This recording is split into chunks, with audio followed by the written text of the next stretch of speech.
The boss was very keen to get us out and about as fast as possible, and he had this philosophy that I've since followed many times, and that is, if in doubt, get out and patrol, because we've been given these missions about providing a secure environment for the provision of humanitarian relief aid. This is not a mission that we trained for. We didn't really understand what that meant. We were warfighters from Townsville. What does all this mean? So at first there was the FOB security, looking after the security of what was a former airbase, on the edge of town. And then you're out doing convoy protection, which is where the company would be protecting humanitarian relief aid, deploying with setting up perimeters and protecting, staging out to various outstations in and around the humanitarian relief sector, as it's called, which is really quite a hard thing to get your head around when you first get there. Hello. But in those first days, we were still falling into that pattern. So, getting out and around Baydhabo, for example, securing the town of Baydhabo. And also, I think pretty early on, we got out and did some, village sweeps, just getting out and doing, making our presence known.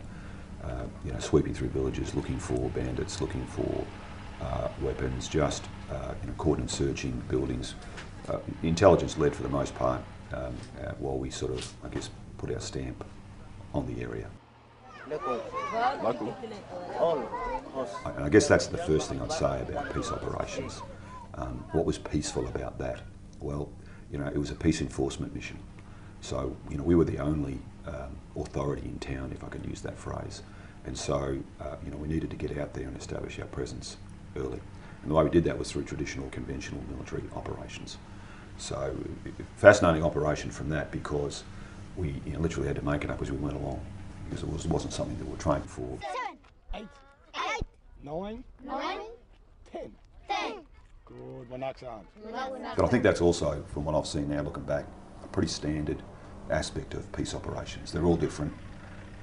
There's no book, there's no tactical doctrine. Every mission is different. So forces have traditionally, certainly from my experience, have had to go into an area, work out what it is that needs to be done, what's the mission say we have to do, and then test and adjust previous training to suit whatever the peace operation requirements are. Keep to your principles, and of course we go back to the initial training that I received as a junior officer and the stuff that I'd seen in all of my training.